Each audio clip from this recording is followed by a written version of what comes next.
Sir, Haryana विधानसभा का जो शीतकालीन सत्र है वो अनिश्चितकाल के लिए स्थगित हुआ है, लेकिन तमाम मुद्दों पर सत्ता पक्ष विपक्ष के बीच में बातचीत हुई।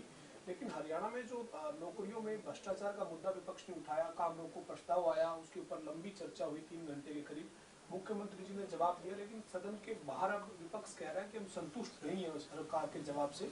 सरकार ने को जो भरोसा हम चाहते थे वैसा भरोसा नहीं दिया है। आप इस पूरे मसले को कैसे देखते हैं सर? देखिए, सदा से विधानसभा और लोकसभा के सेशन साल में 2 बार होते हैं। कई बार कोई बहुत ऐसी घटनाएं आ जाए उस करके स्पेशल बनाना पड़े तो अलग बात है, नहीं तो 2 बार सेशन होते हैं, बड़ा रेगुलर फीचर है।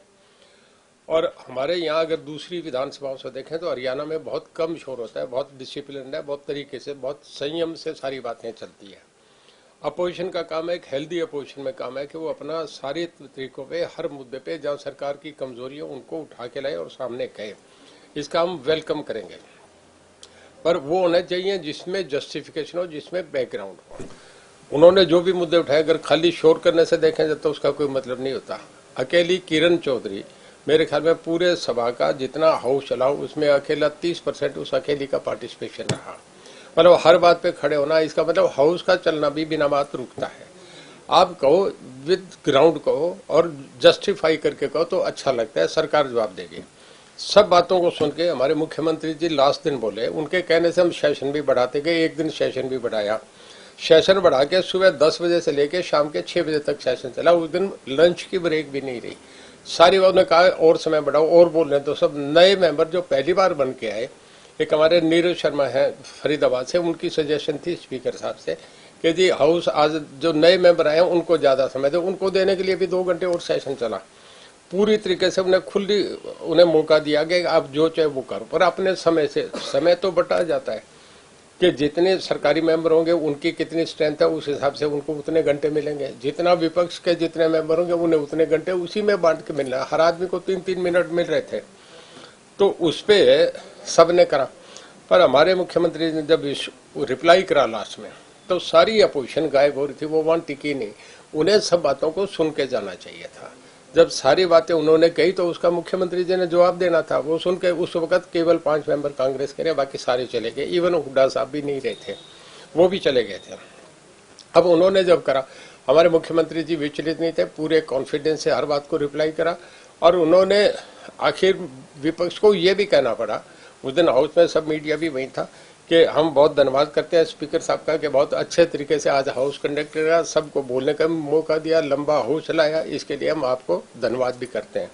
और हमारे मुख्यमंत्री जी ने सब बातों का रिप्लाई करा, उन्हें टोटल निरुत्तर कर दिए। अपोजिशन की हिम्मत नहीं रही कि वो उनके जवाब को सुन के जाते हैं। अब उन्होंने तो पब्लिक सर्विस कमीशन का कह दिया, उन्होंने आपका यूनिवर्सिटी के उसकी वीसी की बात कह दी। दोनों गवर्नमेंट अपॉइंटेड है, पब्लिक सर्विस कमीशन के मेंबर भी गवर्नमेंट अपॉइंट करती है और वीसी भी गवर्नमेंट से रिकमेंडेड होते हैं। उसके बाद गवर्नर साहब उसे नॉमिनेट करते हैं, एक प्रक्रिया होती है, तो उसमें कहीं फर्क नहीं। दोनों ही अपने तरीके से, कभी एचपीएससी में कोई सरकार के दखलंदाजी नहीं होता, कभी स्टाफ सिलेक्शन कमीशन में, उसमें एकेडमिक कैरियर देख के बच्चों की सिलेक्शन होती है। कांग्रेस तो बहुत खुराफात करती रही है, हमें कहना नहीं चाहिए। मैं 1962 की बात बता रहा हूँ। जो देवलाल विपक्ष के नेता थे, ज्वाइंट पंजाब था, पंजाब हरियाणा हिमाचल एक था, और उस वक्त प्रताप सिंह कह रहा हूँ चीफ मिनिस्टर थे, केवल 34 वोटों से जीत गए थे। मैं रिकॉर्ड की बात कर रहा हूँ जो उस वक्त की है, और केवल 34 वोटों से विधानसभा में जीत गए थे। उनके बेटों पे बहुत एलिगेशन थे, करप्शन के इल्जाम लग रहे थे, जगह जगह सिनेमाज कोल्ड स्टोरेज खड़े कर लिए थे। पंजाब हरियाणा का सवाल आया था कि वो ये करके, इस सारे बात पे आके अपोजिशन ने, जिसमें चो देवीलाल मेन थे, उसके बाद अकाली दल था, जनसंघ से डॉक्टर बलदेव प्रकाश, बलराम जी दास टंडन, डॉक्टर मंगल सेन, ये सिग्नेचर हैं सारे। इन्होंने राष्ट्रपति को एक ज्ञापन सौंपा कि पंजाब में प्रताप सिंह कैरों के रिजीम में बहुत करप्शन हुई है, इसके खिलाफ इंक्वायरी होनी चाहिए। और राष्ट्रपति ने तब डॉक्टर एस राधाकृष्णन थे, उन्होंने उस एलिगेशन के मेमोरेंडम को जो इन्होंने अपोजिशन ने दिया, उन्हें प्रधानमंत्री को रिकमेंड कर दिया कि इंक्वायरी कराएं। प्रधानमंत्री ने उस वक्त बड़ा टोटल बहुत अच्छी डेमोक्रेसी थी, उन्होंने इसे रिकमेंड कर दिया। एक एस.आर. दास सुप्रीम कोर्ट के रिटायर्ड जज थे, उन्हें बनाया, 1 मैन कमीशन बना, और उसके खिलाफ प्रताप सिंह कैरों चीफ मिनिस्टर थे, उनके खिलाफ स्ट्रक्चर पास करे। स्ट्रक्चर पास होती जैसी जजमेंट आई, within 6 hours Pratap Singh Kairon has to resign as chief minister. तो कांग्रेस ने तो ये काम करते हैं, उनके चीफ मिनिस्टर के खिलाफ एलिगेशन है। बाकी मैं कंफर्म तो नहीं कह सकता, पुरानी बात है 60s में शायद नंदिनी सतपथी या एक जगन्नाथ मिश्रा थे। जगन्नाथ मिश्रा तो लालू जी के साथ जेल में भी काटे, अब जेल में है अभी। उनके खिलाफ करप्शन के चार्ज, घोटाले के चार्जेस, वो इसके चारे के चार्जेस, वो लगे जेलें काट रहे हैं। कभी हमने 7 साल में टोटल ट्रांसपेरेंसी की सरकार दी है, बहुत बढ़िया तरीके से कराया, सबका साथ सबका विकास से दिए, मोस्ट कॉम्पिटेंट पूरी कैबिनेट है, हर तरीके से हर बात पे उन्हें रिप्लाई करा, जितना मांगा उसका जवाब दिया गया। अच्छा, किसान आंदोलन अभी हाल में ही खत्म हुआ और उनकी कई मांगे थी, हरियाणा सरकार में भी जो केसेस हैं उनको वापस लेने की बात है, उनकी कुछ ट्यूबवेल की भी मांगे रही हैं। तो इस पे सरकार की तरफ से अभी किस तरह का रुख है और आपके डिपार्टमेंट से भी जो जुड़े मामले हैं उनमें क्या कार्रवाई? देखिए, किसान का मामला उठा था, ठीक बात आपने कहा। हमारे मुख्यमंत्री जी ने ये कहा कि ये सब्जेक्ट जो था सेंटर का था, सेंट्रल गवर्नमेंट में ये करा, एक्ट आए, एक्ट विड्रा हो गए कॉन्स्टिट्यूशन का। क्योंकि मैं पॉलिटिकल साइंस का स्टूडेंट रहा हूँ, कॉन्स्टिट्यूशन में एक यूनियन लिस्ट, कॉन्करेंट लिस्ट और स्टेट लिस्ट होती है। ये सब्जेक्ट कॉन्करेंट लिस्ट का था, पहले सेंट्रल गवर्नमेंट ने करा, फिर स्टेट गवर्नमेंट में करा, ये एक्ट का बिल पास हुआ। उसके बाद जब विड्रा हो गया, उसके बाद तो कहानी खत्म हो गई। सारे जो थे आपके राकेश टिकैत, रजोबाल, गोपाल यादव, सब ये कह के गए। टिकैत साहब ने तो बार बार टीवी पे कहा कि ना कोई जीता ना कोई हारा, आंदोलन सरकार ने एक्ट विड्रा कर दिया, हमारा आंदोलन खत्म हो गया, सब वहां से उठ के चले गए। ये जो यहाँ किसान नेता बोल रहे थे, इन्होंने तो जब आंदोलन चल रहा था किसानों का, ये मंच पे गए, उन्होंने मंच पे चढ़ने नहीं दिया कि हम राजनीतिक आदमी को मंच पे नहीं आने दिया। ये काय के किसान थे? ये जो केसेस लेने की बात है और सदन में जानकारी जो दी, सीएम साहब ने सदन में जानकारी दी कि 276 केस हैं वापिस मतलब लेने का। हाँ, वो उन्होंने एक्सप्लेन करा कि उनके रीजन ये है, इनकी हमें रिपोर्ट आ रही है, जिसका होगा वो हम सेंट्रल गवर्नमेंट से मिलकर उस पर फैसला करके उसका जवाब देंगे, उन्होंने कहा सदन में।